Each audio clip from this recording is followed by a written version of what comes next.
Hallo ihr Lieben, herzlich willkommen, wer ist bei mir? Ja, alle XDefiant Liebhaber habe ich jetzt nochmal einen Schmankerl. Und zwar, die Entwickler haben jetzt für die Season 1 nochmal was rausgebracht. Richtig geile Präsentation, alles was Neues, zum Beispiel auch die neue Fraktion GSK, beziehungsweise neue Waffen, neue Skins dafür und Emojis und was weiß ich, was da noch alles raus, neue Maps, richtig geil. Also zieht's euch rein, habe ich leider nur auf Englisch bekommen. Danke an Ubisoft nochmal, dass ich das präsentieren darf und ich würde sagen, nicht quatschen, lasst knacken, habt viel Spaß dabei, euer Bestbin, bis dann, ciao, ciao.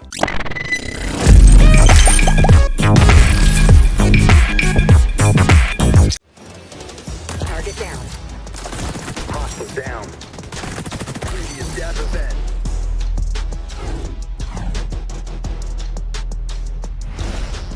Welcome to XDefiant's Season 1 reveal. I'm your X-Debrief host, Yusuf Garcia McGee, and we have a hell of a show for y'all today. We'll be deep diving into Season 1, talking about the new GSK faction, looking at the new weapons, learning all about ranked mode, and showing off the new clubhouse map. And a little bit later on, we'll be giving away a free in-game item, so stay tuned for that. But let's stop wasting time. Here's everything you can expect from Season 1. Welcome to the team, operator. HQ here. Ready for deployment. Ballistic shields equipped! Something we've never done. Deploying countermeasures. Planting a briar patch.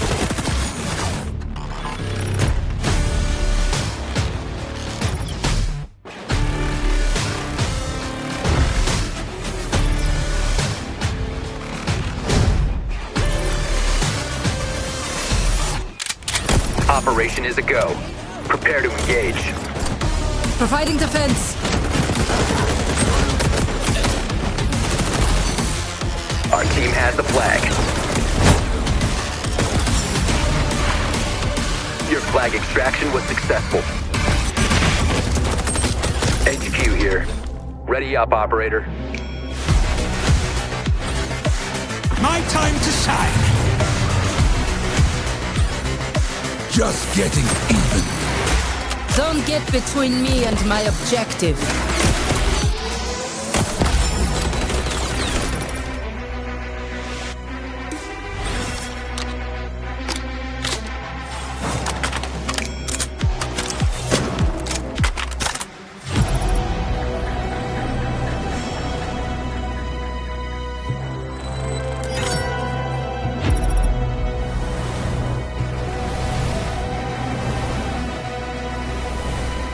Sorry, no prisoners. All according to plan!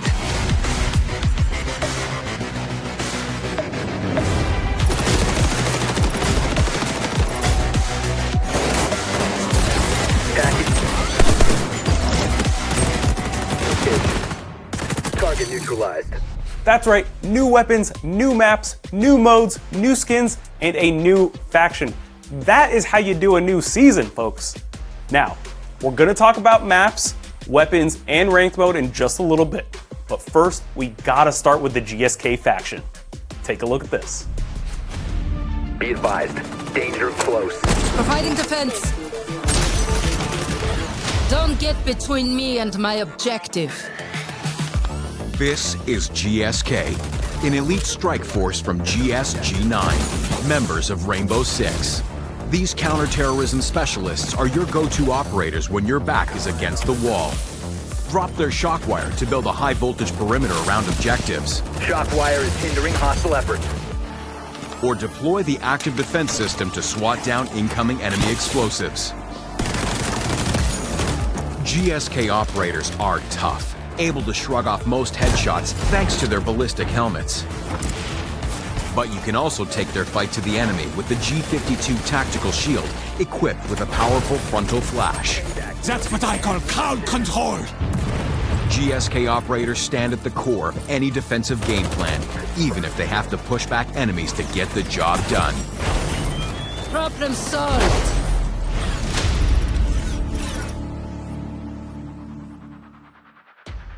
Our different factions represent different styles of gameplay, and we felt that there was one missing. Both of their abilities are extremely strong for a static objective, so highly defensible. If you take zone control or occupy, you can use their abilities to kind of really lock down and protect an area. For a mode like Capture the Flag, you can place the shock wire down to kind of funnel opponents into a specific area that you want them to go to. You take a highly defensible ability like El Remedio, which heals anybody in a certain area. If they're in there, they're getting healed constantly, so it's really hard to burn them down with weapons. So oftentimes, players will use things like grenades to try to take them out. But if you've got GSK's ADS, it nullifies that. So they kind of work really well together to protect an area. One of the little secrets or tricks I like using with GSK is careful placement of the ADS. A lot of players will just throw something down and go, it's going to protect this area, but then it could be stolen or it can be shot and destroyed. I place it like on the ceiling. No one ever really looks up in the top of a room. When they come through a doorway, they don't really look up. Put them under an archway, put them around the corner of a wall, and so hide them. Don't just throw them on the ground. When we bring things in from other franchises, we try to stay as true as possible to it, but we need to make it fit our gameplay first. So it differs a little bit than what it does in R6. For that one, it's placed to last for a very long time, but it only has a set number of charges. It can only defeat a certain number of devices. Ours will actually take care of everything, but for a short period of time. You get it back after the cooldown, but once you set it down, you could have 10, 12 grenades coming at you and it will catch them all. Now for kind of counters to that, the hijack ability by DedSec is pretty underutilized because it's very situational. But in this case, the DedSec player can take the abilities for themselves, leaving you with nothing. You can also use things like explosive devices to take out the shock wire or melee them, but melee will still slow you down. You've got to take time to get rid of it, and you can get shot by the defending player. And you can't use an explosive, there's also an ADS there. With the shock wire, again, it's very similar. It's got a little bit larger area effect, mainly because the style of game is a little bit different. With R6, there's a lot of choke points, but you can kind of poke holes through walls. So we need something larger, because our game is free-flowing. We want large maps that players don't get caught up on little corridors or little doorways. With the flash shield, you can use it to push a point, but in our gameplay sessions, we've been mainly finding people using it as like a last stand. They're the last person on the point. They use their ultra. They can kind of sit there and keep blinding everybody until reinforcements can come back and relieve them. The best way to describe the way we determine what an ultimate's going to be is what is the fiction the players think of when they play that particular faction. As a GSK player who's a defensive specialist, what is like the best ultra that they could be using? Ballistic shield equipped! And so we went with the flash shield. The GSK trait basically nullifies the extra modifier that headshots do. So it'd be the equivalent of getting shot in the body. We looked at the different characters, they all have helmets on, it just kind of made sense.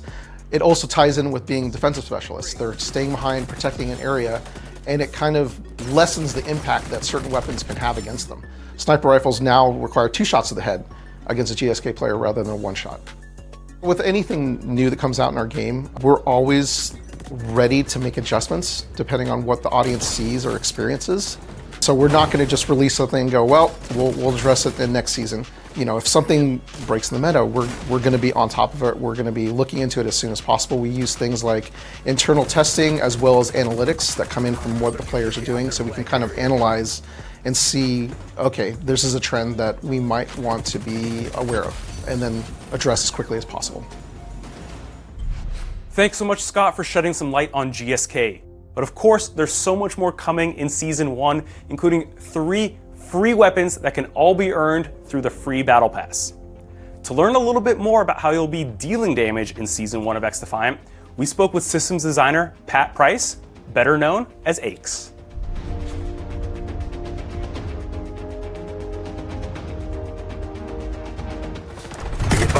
Hostiles have unlocked the second tier of zones. The LVOAC is our 6th assault rifle, and it's a favorite amongst many of our devs. The role we wanted it to fill was kind of a happy medium between some of those other extremes offered with our other rifles. The way to kind of think of it is a souped up M4. It's got better handling and a faster fire rate, but that comes at the cost of less range and more recoil. It's one of those weapons where you really got to master it to reap the benefits, but once you do, it's really rewarding. It's going to serve as one of our fastest time to kill ARs when it comes to body shots. Because it has more recoil, and a faster fire rate, I really like to offset those in my loadout by adding the grip tape and the vertical grip, and then of course the extended mag to get more ammo. So the L115 differs from our sniper rifles by being kind of the middle ground between our other two offerings. The M44 is quick and snappy, but the damage doesn't always get the job done. The TAC-50, heavy and slow, but really reliable on those one-shot kills.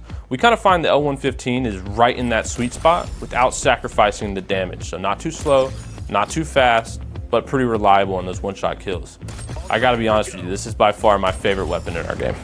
But because of how our body multipliers are set up, the TAC-50 will get more one-shot kills to the lower torso, the L115 to the middle, and then the M44 you gotta be really spot on in the kind of the upper neck area. In addition to the two new primaries, we're introducing the sawed-off shotgun. It's a secondary, and we kind of realized within our secondaries we were missing that super close range lethal option. Why would you not want to have a back pocket shotgun paired up with your favorite primary? The sawed-off shotgun is much weaker than our primary shotguns, especially in terms of range. But it comes with really unique offensive and defensive capabilities, although there are the trade-offs. Along with the range, you're losing one of the best advantages of all our secondaries, which is movement speed. The sawed-off shotgun is still faster than SMGs, but about 5 to 10% slower than our other secondaries. I really think there's a case to be made for running the sawed-off shotgun with almost any primary, depending on your objectives. My favorite though is sniper rifles. In our initial internal playtest, the L115 and the sawed-off shotgun was my go-to combo.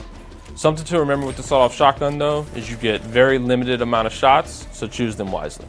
Aside from having the element of surprise, the moment-to-moment gameplay decisions is where the sawed-off shotgun thrives. There's plenty of times where you could have any primary and wish you had a shotgun.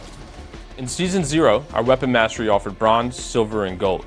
In Season 1, we're kicking that up a notch with our titanium series, Violet, Azure, and Prisma. Of course, we saved the best for last. Prisma will change colors, which is a first for our weapon mastery camos. These camos will also be available on all 3 of our new weapons as well. Now, Pat's obviously an expert on XDefiant's weapons, but as a former FPS Pro player, he really knows his way around competitive gameplay. That's why we sat down with him to talk all about the new ranked mode. Check it out.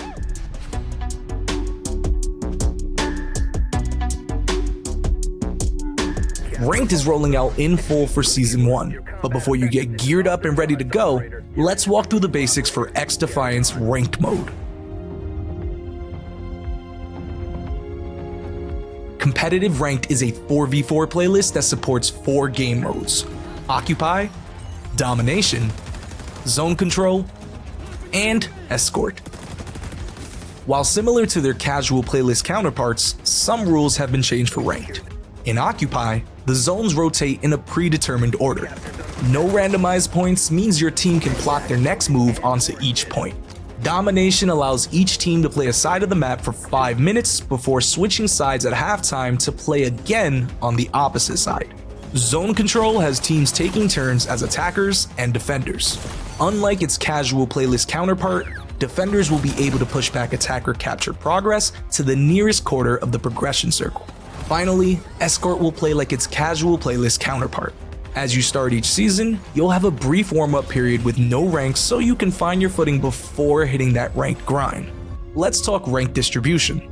The ranked ladder has 7 ranks: Bronze, Silver, Gold, Ruby, Emerald, Diamond, and Legends. Excluding Legends, each will have you progress through 10 levels to reach the next rank. If you happen to prove yourself as one of the best during the season and place amongst the top 500, you'll receive a special end of season reward. In Ranked, you'll be able to queue as a full squad of 4 as long as the highest and lowest ranked players are within 15 levels of one another. Starting in Diamond though, that max party size changes to 2. There you have it. Now you're ready to go out there and start climbing. We'll see you at the top. Pat, thanks so much for joining us in the studio to talk about ranked mode today. Now, I want to start with the basics first. What game modes are included in ranked, and then who's it for? Yeah, so ranked play is 4v4 as compared to our unranked, which is 6v6. The game modes are Occupy, Domination, and then Escort and Zone Control. These will have ranked rule sets not seen in our unranked versions. And we really believe that ranked is for everybody, right? Whether you're a bronze player or the best player in the world, you're always going to be matched against players of your skill level. As you progress, you'll get better and better climbing up in the ranks, and you'll get more rewards. So I think that's the one thing that's important is you don't lose anything by playing in ranked play. You're getting the same progression, the same XP, but there's a lot of cool rewards on the line that we don't want players to miss out on. You mentioned there that ranked is 4v4 versus unranked being 6v6. What other differences are there? So aside from that pace of play difference between the team sizes, ranked is going to be a little bit more methodical, a little bit more teamwork involved, and we really hope players will plug in their headsets and communicate. Season 1 is also introducing Capture the Flag. What is the rate at which new modes are going to come to ranked? Every new game mode will instantly be in unranked, and we're going to kind of use that as an evaluation period to see if it meets our criteria for a good ranked mode. If it does, we'll likely add it in the new season, and so players will have a little bit more experience with the mode and then get to play it in the ranked play. We've been talking about ranked. What are the ranks? So we have 7 total ranks: bronze, silver, gold, ruby, emerald, diamond, and then legends. Each rank will have 10 levels within that rank and 100 RP, which rank points, to progress through each level. Once you hit legend, you'll be playing against the players within legend to kind of get your position in that leaderboard. Pat, though, I do want to talk about how ranked is calculated. Is it as simple as win, you go up, lose, you go down? What calculations are happening here? Yeah, essentially it is that, but there is some nuance and some factors we consider. How well did you play? Are you the top performer or the worst performer on your team? If you're the best and when you win, you'll gain the most amount of RP. Even if on the flip side, if you lose and you're the best, you'll lose the least amount of RP. Clean and house. Something else we consider is the prediction of who do we think is going to win that match between their MMRs. So if you're favored to win and you do, you won't win as much RP. And the opposite is true. If you're not favored to win and you lose, then you won't lose as much. Now to clarify, this performance that we're tracking isn't tied to just kills or KD. We're considering everything. Did you play the objective? How much? And so there's a lot of we want you to be the best player you can be as a whole, and that'll earn you that best performance. Nice. So even if I'm not necessarily getting the most kills, I can still be maybe the best performer on my team. Absolutely, yeah. You could be the worst performer on your team, statistically in terms of kill and death, but if you're playing the objective and doing all the dirty work, you could find yourself in that top performance. So speaking of RP, how much visibility are we as players going to have on that? Can we see the actual number go up and down? Yeah, so we let you see everything. You'll be able to see the rank you're at, the rank level that you're at, and kind of where your RP is at within that level, right? To see whether you're close to ranking up or maybe close to D-ranking. So there's nothing that we don't show you. So once the season is over, how does your rank reset? Depending on how well you did in the past season, we'll reset you to various levels of silver, except for bronze. If you're in bronze at the end of the first season, we'll reset you back into bronze. So what happens at the start of a new season? So right away, ranked will be available, except it'll be available in what's called our ranked practice. So similar to season 0, where we kind of had the trial run of ranked, the ranks won't be turned on, but you'll be able to play the ranked modes, the ranked rules, everything that is in ranked except the ranks. This kind of gives you that 7-day window just to warm up, get ready for the new season.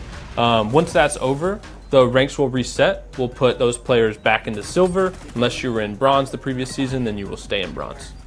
So partying up while in ranked, how does that work? So basically, there's no restrictions on partying up from bronze to diamond. You'll be able to be a full 4-stack, solo queue, duo queue, trio, all of it. Once you reach diamond, however, we put a little restriction. We reduce that party size to 2, and that's true for legends as well. So you'll only be able to duo queue once you're at the top of the ranks. So for ranked matchmaking, who can I party up with, and then who are we going to be matchmaked against? In season 1, as a solo player, for example, it'll be 15 levels or a rank and a half above or below you. For parties, the same will be true, except for the matchmaking, we'll take the average RP of that party, and that will determine the 15 above or below levels. Pat, speaking of parties, is XDefiant going to be sorting ranked lobbies based on party size? Like if I'm partying up with 3 other friends, are we going to be matchmade against other groups of 4? So just like in unranked, we will always kind of prioritize matching any party with another party. Where it's not always going to happen, it is a priority for us. However, at the end of the day, ping is king. There's so many different factors that go into ranked matchmaking. How do you make sure that the matches are relatively balanced? Right, so what we do is we track players' MMR. We do this in unranked and in ranked. However, they're completely separate. MMR is only used for balancing the teams once the lobby has been found. So kind of what we mentioned earlier, we're using those 15 levels to find the players that you're matching against. We take their MMR then to balance the teams after they've been found. Got it. So that MMR is really dictating the competitiveness of the match. Yeah, you aren't being match made whatsoever with your MMR. It's only just to balance those teams. Love it. So Pat, up until now we've been talking about how ranked works, but I want to know what you're going to get out of ranked. Tell us a little bit about how the rewards work. So first off, the rewards are completely exclusive to ranked play. As soon as you hit that first rank, you'll instantly unlock that reward. In Season 1, this is from our paintball line. And the beauty is, as soon as you get that reward, you have it forever. So even if you go back down in ranks or you lose that progression, that reward is yours. However, we do have one reward that will only unlock for the top 500 players at the end of the season. So we'll have that leaderboard, and if you can finish in that top 500, you know it's yours. Pat, before you go, is there anything else you can tell us about the future of ranked? Well, I can tell you it's a top priority for us. It's always going to be evolving season after season. And we're constantly going to be looking at players' feedback to make it the best it can be.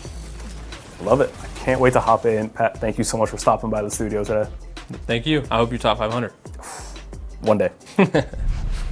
Shout out to Pat for going so in-depth on both weapons and the new ranked mode. And best of luck to all of you in those ranked lobbies. Now, the GSK faction isn't the only thing taking inspiration from R6. The new Clubhouse map has also been adapted. To learn a little bit more about the new map, here's Thomas.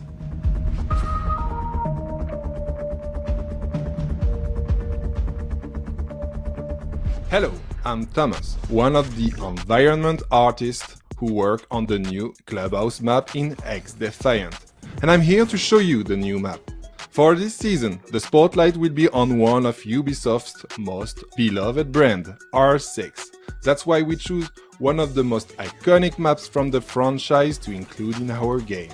Welcome to XDefiant's Clubhouse. Our first goal while recreating the map was to preserve its unique visual identity. The pink glowy club, the biker's bar, the illegal garage, and the old dusty bedrooms are some of the places we are really excited for you to experience. Adding such a great map like Clubhouse to XDefiant gave us a real opportunity to pay homage to the R6 brand. You will be able to spot some very recognizable items from R6, like the barricades, the drones, the reinforced walls, and even the deployable shields. We added holes in the wall and part of the floor to represent the destruction that you see in R6, which add a layer of verticality and tactics to the map. We always try to maintain the map's original layout as much as possible, but manage to adapt and reshape many places to fit with the XDefiant mechanics that differ from the original game. Navigating the map as quickly and freely as possible is crucial in XDefiant. To achieve this, we demolished some walls, expanded some rooms, added opportunities for mental jumps and slide. We've also decided to extend the play area beyond the interior of the building, parts of the map that were underexploited in the original game. Now, when playing in domination or occupy games, you will be able to defend the parking lot or the old warehouse. We also opened a new area, inaccessible in the original game, the shipping dock, where you will fight to capture zone in both modes. We are super excited and hope you enjoy it. See you in the arena!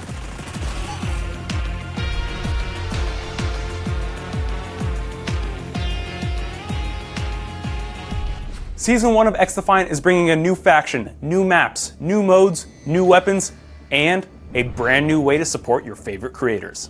The XDefiant Creator Code Initiative kicks off on day 1 of the season and allows you to grant a creator of your choosing a commission for all your in-game purchases. Simply select Support a Creator from the in-game store and you'll see a list of eligible creators to choose from. Pick the one you'd like to support and their code will be linked to your account for the next 14 days, or until you decide to cancel. Anytime you buy an item from the in-game store with X coins, your preferred creator will receive a cut of that purchase. It doesn't cost you anything extra, and it allows you to help your favorite creator keep doing what they do best.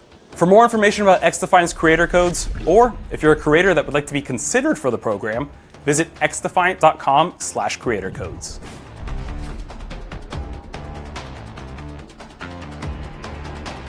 Hey everybody, I'm Zach Padgett, the community developer on XDefiant. Welcome to the community segment, where we'll be answering those questions you've left on Discord and showing off some of your amazing gameplay. Our first question is there a prestige-like mode coming to XDefiant? Yes, it's already in development and the timing is to be determined. Are there any plans for additional weapon mastery camo in XDefiant? Yes. In preseason, we had bronze, silver, and gold. In Season 1, we just announced 3 additional weapon mastery camos coming to the game. On top of that, we have upgrades coming to the weapon mastery system in the future. Is keyboard and mouse coming to console? Yes. We don't have an ETA to give yet, but a lot of the work is already done and it is planned. Will there be new weapons added to XDefiant? Absolutely. Each season will bring new maps, modes, faction, and weapons to the game. Each season will have a battle pass that contains 3 new weapons in the free rewards.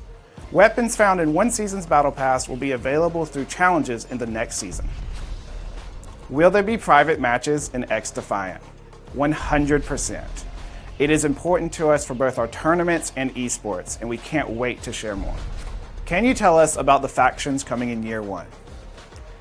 We just revealed GSK, our Season 1 faction, and we're very excited for the utility and gameplay changes it's going to bring to the game. Now, I can't give away all of our factions for this year, but I can say we're very excited for the changes and impacts that each of those factions are going to bring in this year. It's going to be a great one. Will there be a kill cam or similar feature coming to XDefiant? I don't have any specifics to share quite yet, but that is something that we're working on as we speak.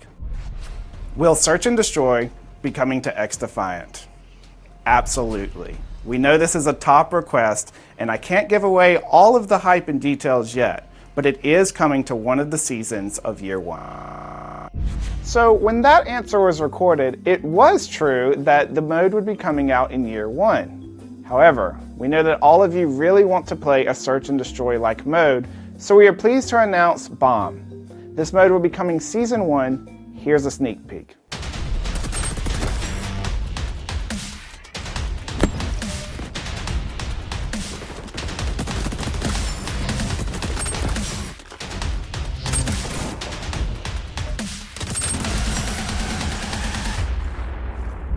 Thank you for those questions. Be sure to keep submitting them on Discord and our other social media channels so that we can continue answering the important topics to you. Now, let's have a little bit of fun and show off those amazing gameplay moments that you've been sharing with us. Thanks for watching XDebrief. Until next time.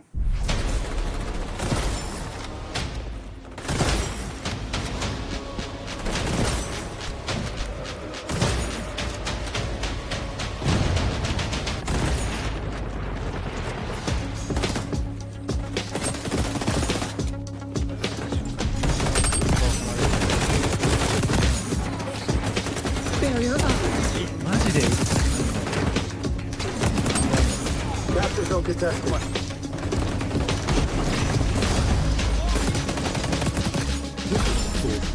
Schön.